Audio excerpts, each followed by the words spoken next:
യാത്രകൾ അത് നമ്മളെ പഠിപ്പിക്കുന്ന എക്സ്പീരിയൻസ് വേറെ തന്നെയാണ്. അത് പണ്ട് ചാക്കോമാഷ് നമ്മളെ പഠിപ്പിച്ച ഭൂഗോളത്തിന്റെ സ്പന്ദനം മാത്തമാറ്റിക്സിലാണെന്ന സിദ്ധാന്തവുമായി യാതൊരു ബന്ധവും കാണില്ല. പാഠപുസ്തകത്തിലെ A+B² അല്ല ജീവിതത്തിലെ A+B² എന്ന് ഓരോ യാത്രയും നമ്മളെ പഠിപ്പിക്കുന്നുണ്ട്. അങ്ങനെ ഒരു എക്സ്പീരിയൻസ് തേടി ഇന്ന് നമ്മൾ പോകുന്നത് പ്രേത നഗരത്തിലേക്കാണ്. എല്ലാവർക്കും നമസ്കാരം. Welcome to my channel moto travel. ഞാൻ നിങ്ങളുടെ SK. പ്രേത നഗരം അല്ലെങ്കിൽ ലാസ്റ്റ് ലാൻഡ് ഓഫ് ഇന്ത്യ, അതെ, ധനുഷ്കോടി. ധനുഷ്കോടിയെ പറ്റി എല്ലാവർക്കും അറിയുമെന്ന് വിചാരിക്കുന്നു. എന്നാലും അറിയാത്തവർക്ക് വേണ്ടി 1964 സൈക്ലോണിൽ ഏകദേശം 1800 പേർ മരിക്കുകയും ധനുഷ്കോടി പൂർണ്ണമായി നശിച്ചു പോവുകയും ചെയ്തു. അതിനുശേഷമാണ് ഗോസ്റ്റ് അല്ലെങ്കിൽ പ്രേത നഗരം എന്ന് ധനുഷ്കോടിയെ വിളിക്കാൻ തുടങ്ങിയത്. ധനുഷ്കോടി യാത്ര ഫുള്ളി പ്ലാൻഡ് ആയിട്ടല്ല ഞാൻ ഇറങ്ങിയിരിക്കുന്നത്. അങ്ങോട്ടേക്കുള്ള ഒരു ട്രിപ്പ് ഞാൻ പ്ലാൻ ചെയ്തിരുന്നു, പക്ഷെ ഡേറ്റും ടൈമും ഒന്നും ഞാൻ നോക്കിയിരുന്നില്ല. ഇതിപ്പോൾ 2 ദിവസം ഓഫീസ് അവധിയായിരുന്നു. പക്ഷെ അതറിയാതെ അമ്മ എന്നെ കാലത്തെ എണീപ്പിച്ചു.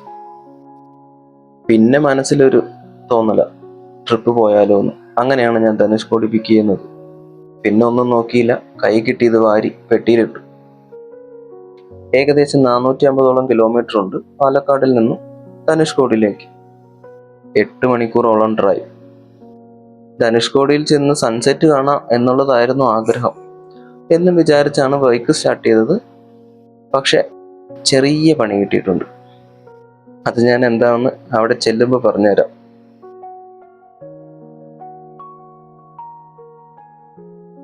ഞാൻ സെലക്ട് ചെയ്ത റൂട്ട് വന്നിട്ട് പൊള്ളാച്ചി, പഴനി, മധുര വഴി രാമേശ്വരം, രാമേശ്വരം ടു ധനുഷ്കോടി. ആ റൂട്ടാണ് സെലക്ട് ചെയ്ത്. വേറൊരു റൂട്ട് കൂടി ഉണ്ട്.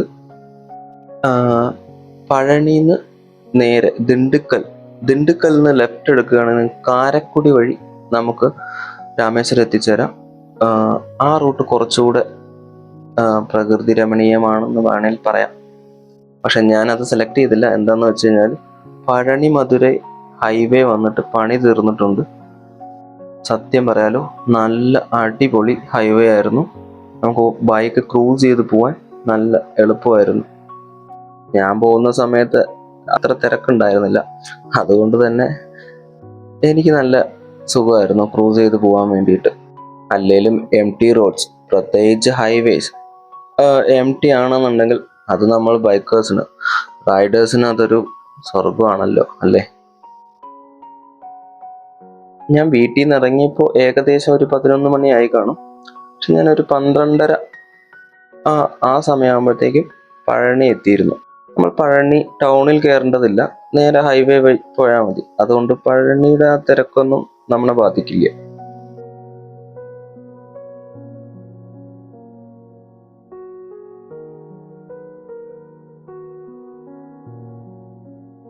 ഏകദേശം 2:30യോടുകൂടി ഞാൻ മധുര എത്തി. പക്ഷെ ഇവിടെ നിന്നാണ് ഒരു ഗെയിം ചേഞ്ചർ. ഒരു കളി മാറും. എങ്ങനെയാന്ന് വെച്ച് കഴിഞ്ഞാൽ ഒന്നുമില്ല, നമ്മൾ മധുര ടൗണിനകത്തേക്ക് കയറണം. എന്നിട്ട് ഡീവിയേഷൻ എടുത്ത് വേണം രാമേശ്വരത്തേക്ക് പോവാൻ. പഴനി നമ്മൾ മധുര എത്തുമ്പോൾ അവിടെ നിന്ന് ഒരു ലെഫ്റ്റ് എടുക്കാനുണ്ട്. ആ ലെഫ്റ്റ് എടുത്തിട്ട് വേണം നമ്മൾ മധുര രാമേശ്വരം ഹൈവേ പിടിക്കാൻ. പക്ഷെ ആ ലെഫ്റ്റ് ഞാൻ എടുത്തില്ല. മനഃപൂർവ്വമല്ല, ഞാൻ ആ ലെഫ്റ്റ് എടുക്കാൻ വിട്ടുപോയതാ. വണ്ടി ക്രോസ് ആയിപ്പോയി. ആ ലെഫ്റ്റ് എടുക്കുന്നതിന് മുന്നേ തന്നെ വണ്ടി കടന്നുപോയി. സോ അത് കാരണം എനിക്ക് മധുര ടൗൺ ഫുള്ളായിട്ടൊന്ന് കറങ്ങേണ്ടി വന്നു. എന്നിട്ടാണ് ഞാൻ ഹൈവേയിലേക്ക് എത്തിയത്. അപ്പം നിങ്ങൾ പോകുന്നവർ ശ്രദ്ധിക്കുക. പഴനി കഴിഞ്ഞ് നമ്മൾ മധുര എത്തുന്നതിന് മുന്നേ തന്നെ ലെഫ്റ്റിലേക്ക് ഒരു ബൈപ്പാസ് വരും, ബൈപ്പാസ് റോഡ്. അതിലേക്ക് ഇറങ്ങാൻ നേരെ പോയ ഹൈവേ ആണ്, രാമേശ്വരം മധുര ഹൈവേ ആണ്. അത് കയറുക. അല്ലാതെ ടൗണിലേക്ക് കയറിയാൽ നിങ്ങൾ എന്തായാലും ഒരു അരമണിക്കൂർ ടൗണിനകത്ത് ഇരുന്ന് കറങ്ങേണ്ടി വരും. സോ അതൊന്ന് ശ്രദ്ധിക്കുക. ഏകദേശം ഒരു 30 മിനിറ്റിലെ കറക്കത്തിന് ശേഷം ഞാൻ മധുരയിൽ നിന്നും രാമേശ്വരം മധുര ഹൈവേയിലേക്ക് കയറിയിട്ടുണ്ട്. അപ്പോൾ ഞാൻ വീണ്ടും പറയാണ്, നമ്മൾ പഴനിന്ന് മധുര എത്തുമ്പോൾ ലെഫ്റ്റിലേക്ക് എടുക്കുക എല്ലാവരും വരുന്നവര്. അല്ലാന്നുണ്ടെങ്കിൽ എല്ലാം മധുര ടൗണിനകത്തെല്ലാം 1 വേ റോഡ്സ് ആണ്. സോ നമ്മൾ മധുര ടൗൺ ഒന്ന് കറങ്ങിയതിന് ശേഷമേ ഹൈവേയിൽ എത്തുള്ളൂ. സോ അതൊന്ന് ശ്രദ്ധിക്കുക. ഏകദേശം ഒരു 5:30 കൂടി ഞാൻ രാമേശ്വരം എത്താറായി.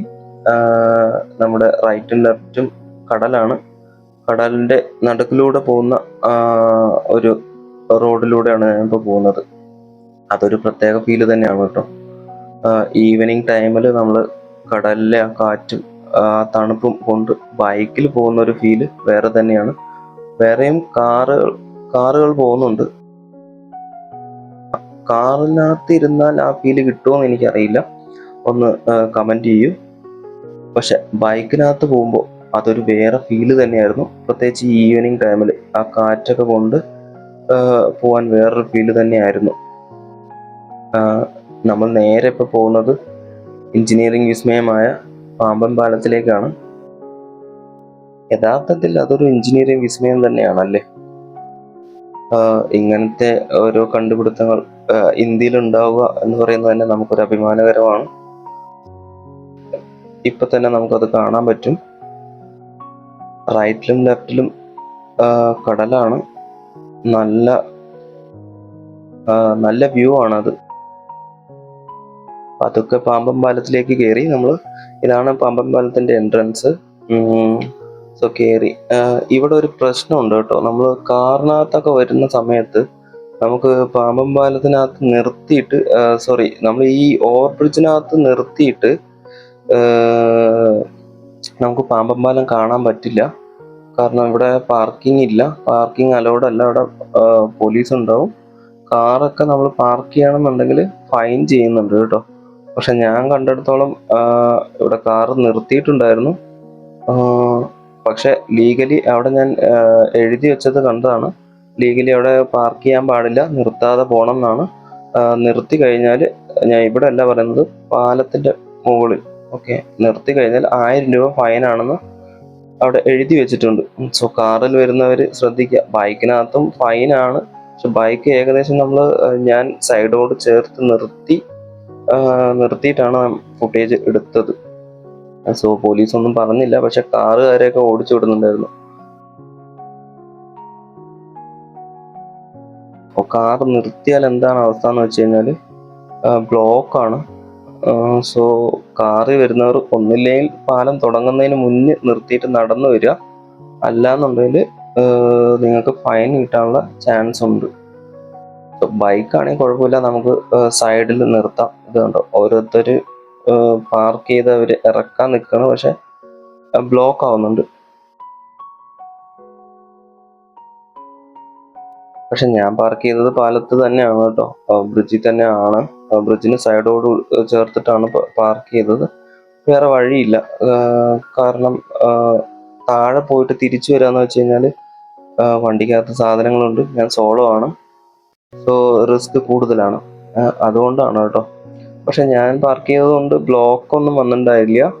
സോ അതിൻ്റെ ഒരു പ്രശ്നം പോലീസുകാരും കാണിച്ചിരുന്നില്ല. പക്ഷെ കാറിലോ അല്ലെങ്കിൽ ബസ്സിലോ അല്ലെങ്കിൽ ട്രാവലറിലോ വരുന്നവരാണെങ്കിൽ കുറച്ച് ബുദ്ധിമുട്ടുണ്ടാവും. സോ നിങ്ങൾ വണ്ടി താഴെ നിർത്തിയിട്ട് ഇത്രയും ദൂരം നടന്നു വരേണ്ടി വരും. സോ അതൊന്ന് ശ്രദ്ധിക്കുക. റൈറ്റും ലെഫ്റ്റും നല്ല കാഴ്ചയാണ് കേട്ടോ. ഈ കടലിന്റെ മുകളിലൂടെ പോകുന്ന ബ്രിഡ്ജിനകത്ത് നമ്മൾ കയറുമ്പോൾ നല്ല കാഴ്ചയാണ്. വീഡിയോയിൽ എത്രത്തോളം കിട്ടുന്നുണ്ടെന്ന് എനിക്കറിയില്ല. പക്ഷെ അതൊരു നല്ല കാഴ്ചയാണ്, നല്ല വ്യൂ ആണ്. നമ്മളിപ്പോൾ കുറച്ച് സമയത്തിനകത്ത് പാമ്പൻ പാലം നമുക്ക് കാണാൻ പറ്റും.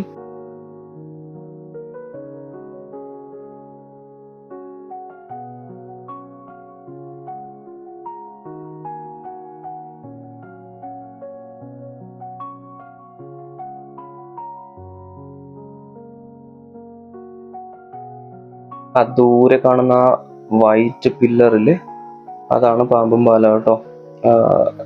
ശരിക്കും അതൊരു എഞ്ചിനീയറിംഗ് വിസ്മയം തന്നെയാണ്. പഴയ പാമ്പൻ പാലം അടുത്ത് തന്നെ കാണാം. കാറിലും ബസ്സിലും ട്രാവലറിലൊക്കെ ആയിട്ട് നിരവധി പേർ ധനുഷ്കോടിയിലേക്ക് വരുന്നുണ്ട്. സോ നിങ്ങൾക്ക് ഒരു അവസരം കിട്ടുകയാണെന്നുണ്ടെങ്കിൽ നിങ്ങളും ധനുഷ്കോടി നിങ്ങളുടെ ട്രാവലിംഗ് ബക്കറ്റിനകത്ത് ആഡ് ചെയ്യാൻ ശ്രമിക്കുക.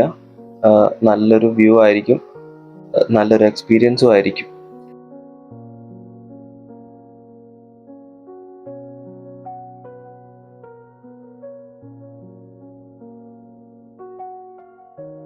ലെഫ്റ്റിൽ കാണുന്നതാണ് പാമ്പം പാലം. നമ്മൾ ഏകദേശം എത്താറായി.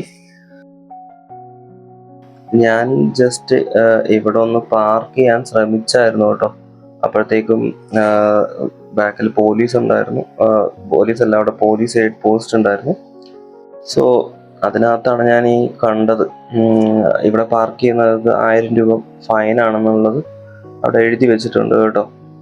സോ നിങ്ങൾ വരുമ്പോൾ ശ്രദ്ധിക്കുക, പാലത്തിന്റെ സെന്ററായിട്ട് തന്നെ പാർക്ക് ചെയ്യാതിരിക്കുക, പാർക്ക് ചെയ്ത് ഇറങ്ങാതിരിക്കുക. വേണേൽ ഡ്രൈവേഴ്സ് വെച്ചിട്ടാണ് വരുന്നതെന്നുണ്ടെങ്കിൽ നിങ്ങൾക്ക് ഇറങ്ങിയിട്ട് കാർ എടുക്കാൻ പറയാം. അത് ചെയ്യാത്ത പക്ഷം തമിഴ്നാട് പോലീസാണ്, അറിയാലോ. KL വണ്ടിയൊക്കെ കണ്ടു കഴിഞ്ഞാൽ അപ്പം തന്നെ ഫൈൻ അടിച്ച് കൈ തരും. സോ അത് ശ്രദ്ധിക്കുക. ഇതുണ്ടോ, ഇവിടെ കുറച്ച് പേര് വണ്ടി നിർത്തിയത് കാരണം ഞാൻ ഇറങ്ങിയാണ്. പക്ഷെ അത് ആ എയ്ഡ് പോസ്റ്റിനകത്ത് പോലീസ് ഉണ്ട്. സോ അവർ പോവാൻ പറഞ്ഞു കേട്ടോ. സോ പോലീസ് ഉള്ളത് കൊണ്ട് ഞാൻ വണ്ടി എടുത്തു. ഞാൻ ഒന്നുകൂടെ പോയി. ഇത് ലെഫ്റ്റിൽ കാണുന്നതാണ് പാമ്പം പാലം. ഞാൻ വേറെ എവിടെയെങ്കിലും പാർക്ക് ചെയ്യാൻ പറ്റുമെന്ന് വേണ്ടി നോക്കിയതുണ്ട്. അവിടെ പോലീസ് ഉണ്ട്, എഴുതി വെച്ചിട്ടുണ്ട് കേട്ടോ അവിടെ. അപ്പോൾ ഇവിടെ ഇതുണ്ട്, ബസ് ആളെ കയറ്റാനാണോ ഇറക്കാനാണോ അറിയില്ല. ഇതുണ്ടോ ഈ ബ്ലോക്ക് വരുന്നുണ്ടല്ലേ. സോ വലിയ വണ്ടികൾ ഇവിടെ ഇങ്ങനെ ഒരുപാട് നേരം നിർത്തില്ല. നിർത്തിയാൽ എന്താന്ന് പ്രശ്നം എന്ന് വെച്ച് കഴിഞ്ഞാൽ ഇതുപോലെ നല്ല ബ്ലോക്ക് വരും കേട്ടോ. പാലത്തിന് മുകളിൽ ബ്രിഡ്ജിനകത്ത് ബ്ലോക്ക് വരുന്നത് അത്ര നല്ലതല്ല. സോ ബ്രിഡ്ജിന്റെ അതൊരു സ്ട്രെങ്ത്തിനെ കൂടെ ബാധിക്കുന്ന ഒരു ഇതാണ്. സോ വലിയ വണ്ടിയിൽ വരുന്നവർ ഒന്ന് ശ്രദ്ധിക്കുക. ഞാൻ ഏകദേശം നല്ല സൈഡായിട്ട് നിർത്തിയിട്ടുണ്ട്. ബ്ലോക്ക് ആവാനുള്ള ചാൻസ് ഇല്ല, കാരണം ഈസി ആയിട്ട് വണ്ടി പോകുന്നുണ്ട്. സോ അത് ഉറപ്പാക്കിയതിന് ശേഷം ഞാനൊന്ന് ജസ്റ്റ് പാർക്ക് ചെയ്തു. ബസ്സുകളൊക്കെ ഉണ്ട് കേട്ടോ. ഇത് ഇവിടുന്ന് നമുക്ക് രാമേശ്വരത്ത് നിന്ന് ധനുഷ്കോടി പോകുന്ന ലോക്കൽ ബസ്സാണ്, തമിഴ്നാട് ബസ്സാണ്. ഇതാണ് നമ്മുടെ പാമ്പം പാലം.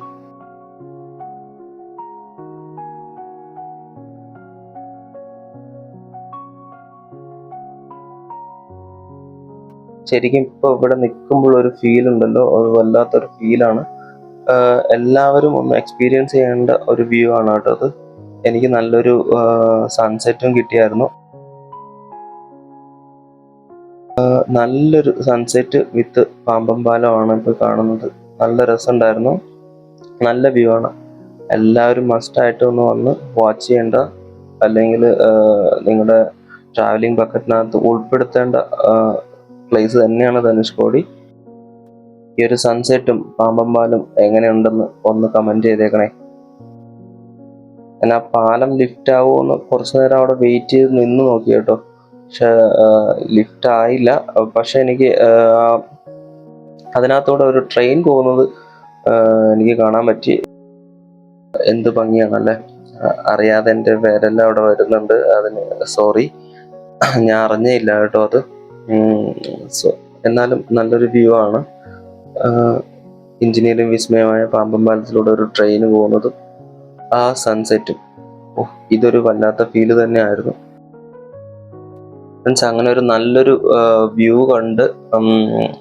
കണ്ടിട്ട് ഞാൻ പിന്നെ രാമേശ്വരത്തേക്ക് പോകാൻ വണ്ടി സ്റ്റാർട്ട് ചെയ്തു. എനിക്ക് പോകാൻ തോന്നിയില്ല, അത്ര നല്ല വ്യൂ ആയിരുന്നു. പക്ഷെ എനിക്ക് രാമേശ്വരം പോയി അവിടെ നിന്ന് ധനുഷ്കോടി എങ്ങനെയും എത്തി ഇതേ സൺസെറ്റ് കാണാൻ പറ്റുമോ എന്നുള്ളൊരു ആഗ്രഹം ഉണ്ടായിരുന്നു.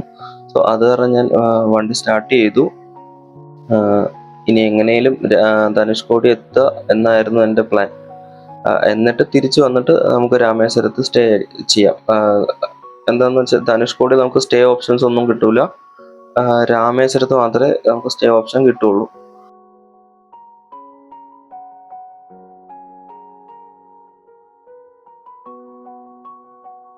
സോ ആദ്യം രാമേശ്വരം എത്തണം. അവിടെ നിന്ന് ഏകദേശം ഒരു 15 കിലോമീറ്റർ എങ്കിലും ഉണ്ടാവും ധനുഷ്കോടിക്ക് കേട്ടോ. സോ ഞാൻ നേരെ രാമേശ്വരത്തേക്ക്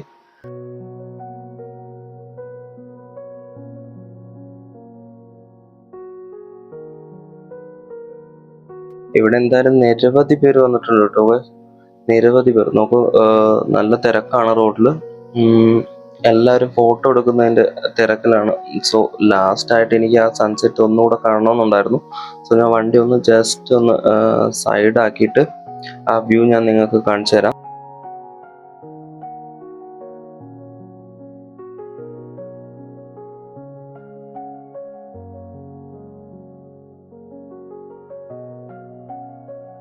ഞാനൊരു 6:30 കൂടി ഞാൻ രാമേശ്വരം കഴിഞ്ഞ് നേരെ ധനുഷ്കോടി പോവായിരുന്നു. പക്ഷെ 5:30 ധനുഷ്കോടി ക്ലോസ് ചെയ്യും. സോ രാമേശ്വരത്ത് നിന്ന് ധനുഷ്കോടി പോകുന്ന എൻട്രൻസ് 5:30 തന്നെ ബ്ലോക്ക് ചെയ്യും. സോ ഇനി കാലത്ത് 6:30 ഓപ്പൺ ആവുള്ളൂ. നമ്മൾ 5:30 മുന്നേ എങ്ങനെയും അവിടെ എൻട്രൻസ് കഴിഞ്ഞ് കയറി പോയിട്ട് നമുക്ക് ധനുഷ്കോടി കാണാമെന്ന് വിചാരിക്കരുത്.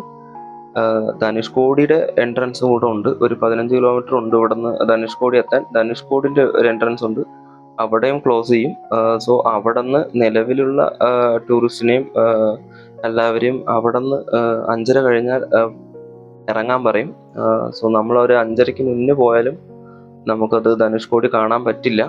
സോ ഈവനിങ് ടൈമിൽ ധനുഷ്കോടി കാണാമെന്ന് പറഞ്ഞ് വരുന്നവരാണെങ്കിൽ ഒരു മിനിമം ഒരു 3 മണിക്കെങ്കിലും അവിടെ ചെല്ലാൻ ശ്രമിക്കുക.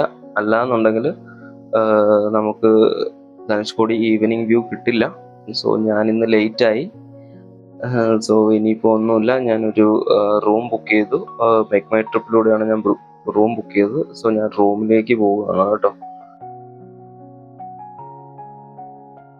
നാളെ രാവിലെ 6 മണിക്ക് ഇനി ധനുഷ്കോടി എൻട്രൻസ് ഓപ്പൺ ആവത്തുള്ളൂ. സോ നാളെ രാവിലെ വരെ വെയിറ്റ് ചെയ്യാം. അടുത്ത ദിവസം കുറച്ച് ലേറ്റ് ആയി കേട്ടോ. നല്ല ക്ഷീണമുള്ളത് കാരണം ഉറങ്ങിപ്പോയി. അലാറം അടിച്ചതൊന്നും അറിഞ്ഞില്ല.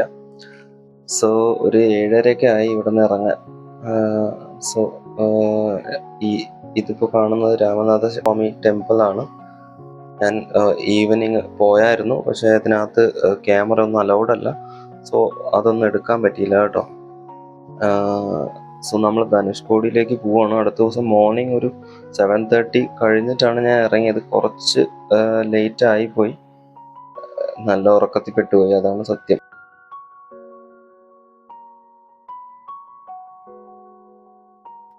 ഇവിടെ നിന്ന് ഒരു 15 കിലോമീറ്ററോളം ദൂരമുണ്ട് ധനുഷ്കോടിയിലേക്ക്.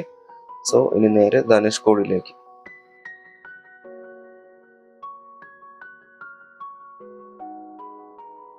നമ്മൾ ഏകദേശം ധനുഷ്കോടി എത്താറായി ഗൈസ്. പക്ഷെ ഈ വ്യൂ ആണ് എന്നെ അത്ഭുതപ്പെടുത്തുന്നത്. ഭൂമിയുടെ ഒരു സൗന്ദര്യം എന്ന് പറയുന്നത് തന്നെ അതല്ലേ. വളരെ ഒരു എന്താ പറയാ, ഒരു മാരകമായ വ്യൂ ആണ് കേട്ടോ.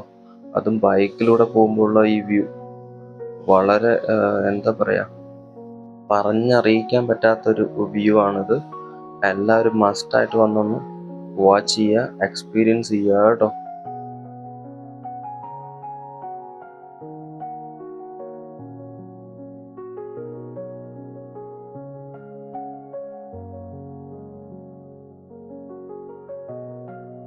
നമ്മളങ്ങനെ ധനുഷ്കോടിയിലെ ലൈറ്റ് ഹൗസിൽ എത്തിയിരിക്കുകയാണ് കേട്ടോ.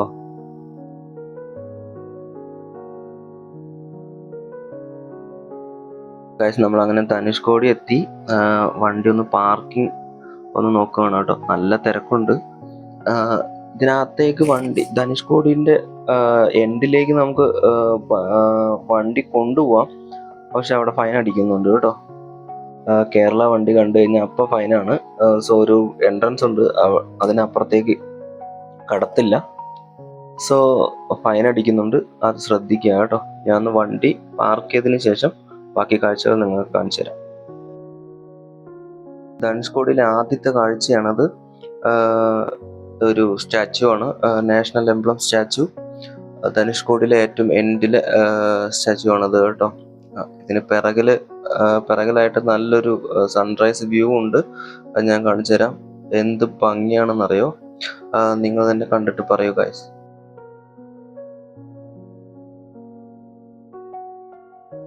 എന്ത് മനോഹരമായ കാഴ്ചയാണല്ലേ ഇത്.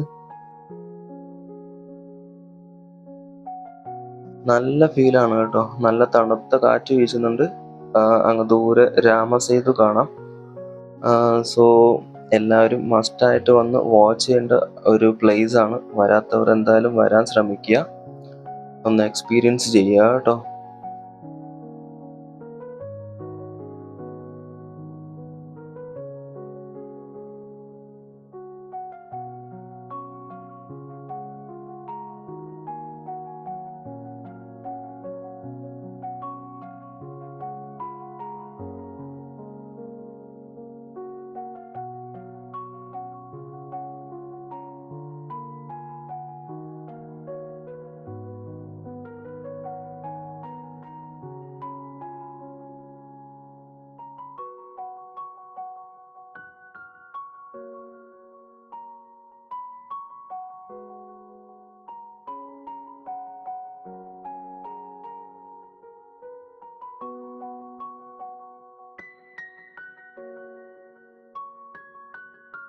സോ